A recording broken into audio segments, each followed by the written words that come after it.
आइए, स्वागत है एक बार फिर से उत्कर्ष क्लासेस ऑफ सोशोलॉजी में।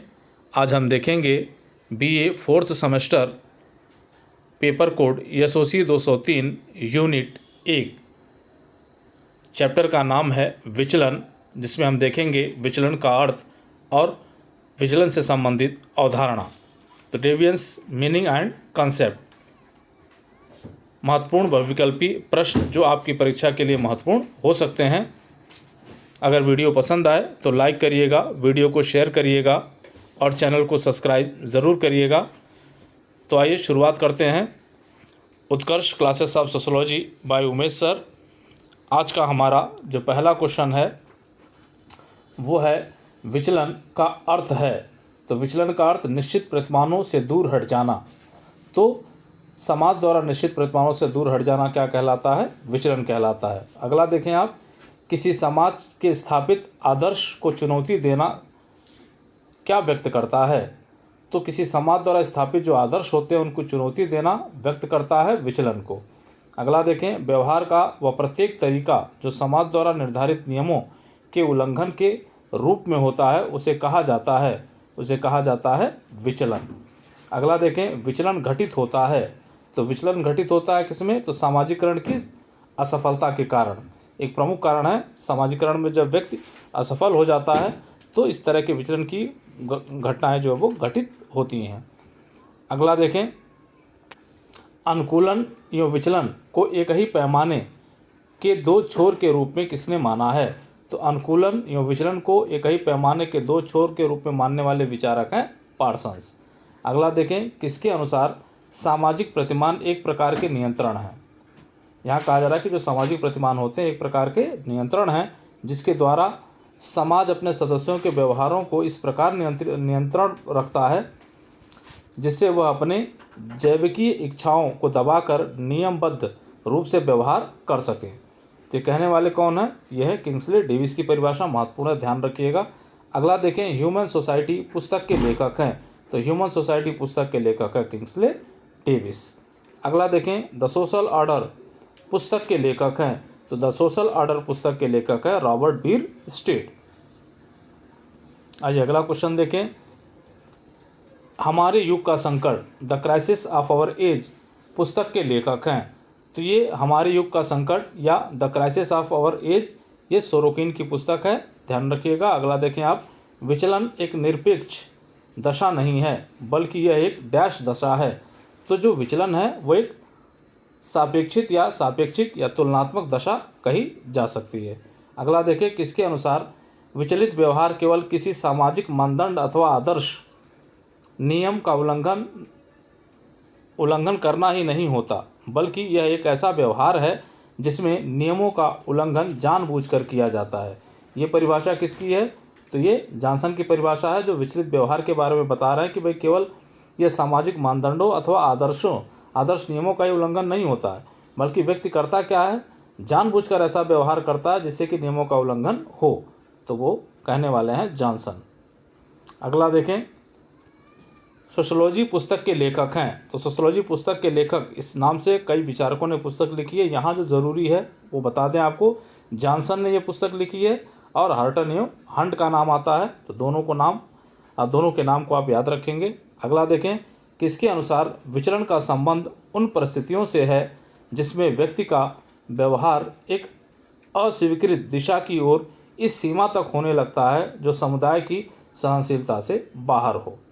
ये कहने वाले कौन है? तो ये कहने वाले हैं क्लीनार्ड।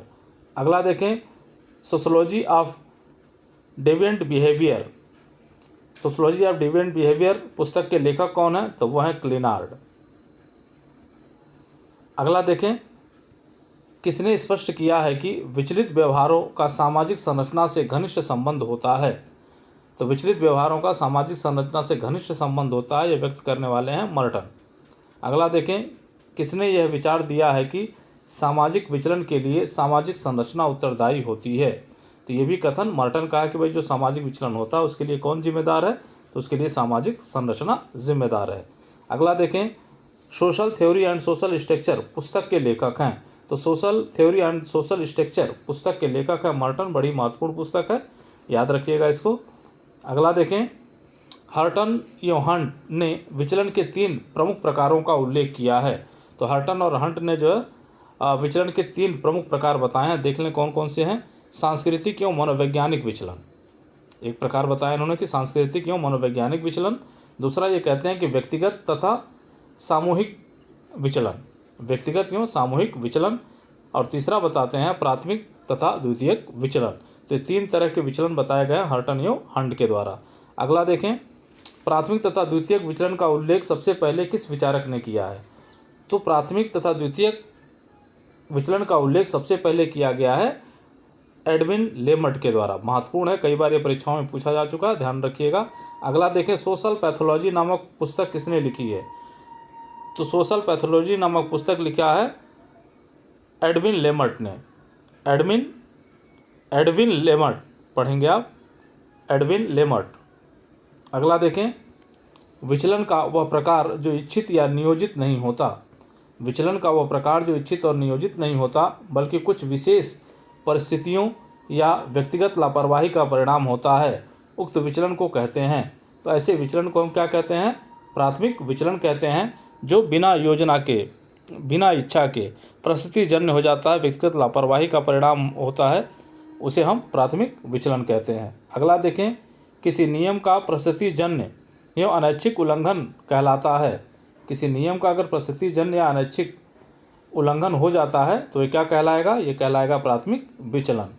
अगला देखें, विचलन का वह प्रकार जिसमें व्यक्ति जानबूझकर सामाजिक आदर्श नियमों अथवा कानूनों का उल्लंघन करता है, वो कहलाता है द्वितीयक विचलन। यहाँ जानबूझकर सामाजिक नियमों या कानून का उल्लंघन किया जाता है, उसको कहा जाता है द्वितीयक विचलन। अगला देखें, रॉबर्ट मर्टन ने अपने द्वारा प्रस्तुत नियमहीनता की अवधारणा के संदर्भ में विचलन के किन 4 प्रकारों का उल्लेख किया है। ये बहुत ही महत्वपूर्ण है, परीक्षाओं में कई बार पूछा जाता है, इसको याद कर लें आप। तो रॉबर्ट मर्टन ने 4 प्रकार के विचलन बताए। एक कहा उन्होंने नवाचार है, दूसरा कहा परंपरावादिता है, तीसरा कहा पलायनवाद है और चौथा कहा विद्रोह है।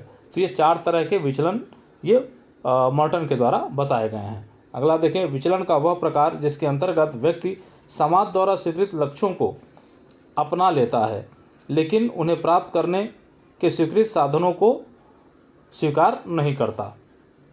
अब यहाँ पे आप देखें कि जो निर्धारित लक्ष्य है, समाज द्वारा जो निर्धारित या स्वीकृत लक्ष्य होता है, उस लक्ष्य को तो वो स्वीकार कर लेता है, लेकिन जो संसाधन उसे स्वीकृत रास्ते या संसाधन जो बताए गए हैं, जो माध्यम बताए गए हैं समाज द्वारा, उसको वो स्वीकार नहीं करता।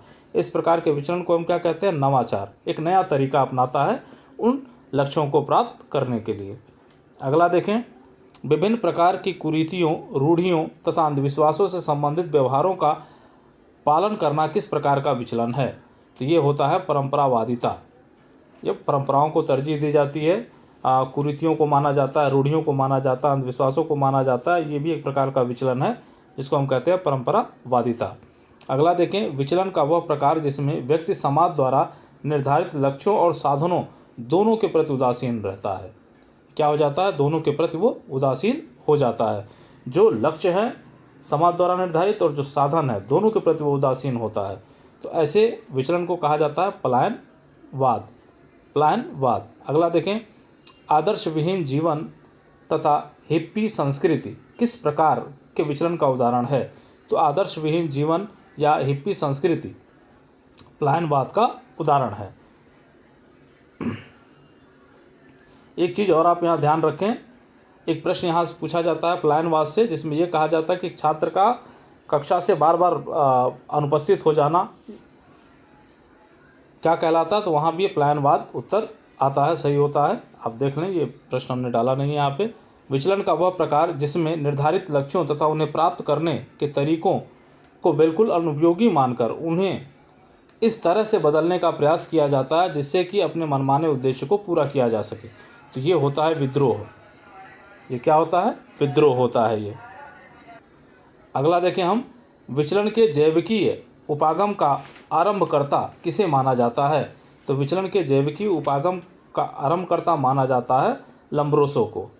अगला देखें, विचलन के आदर्श शून्यता उपागम की विस्तृत विवेचना किनके द्वारा की गई है। तो विचलन के आदर्श शून्यता उपागम की जो विस्तृत विवेचना की गई है वो दुर्खीम एवं मर्टन के द्वारा की गई है।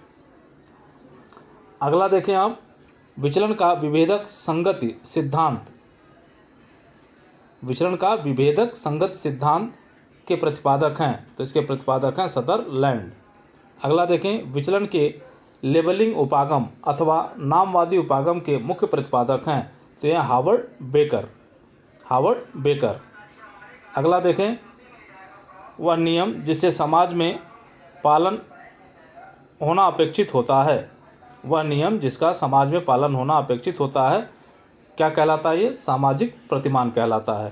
तो ये आज का वीडियो रहा आपका। उम्मीद करते हैं कि वीडियो आपके लिए महत्वपूर्ण हो, परीक्षा में उपयोगी क्वेश्चन आपको मिले इसमें से। जय हिंद, जय भारत।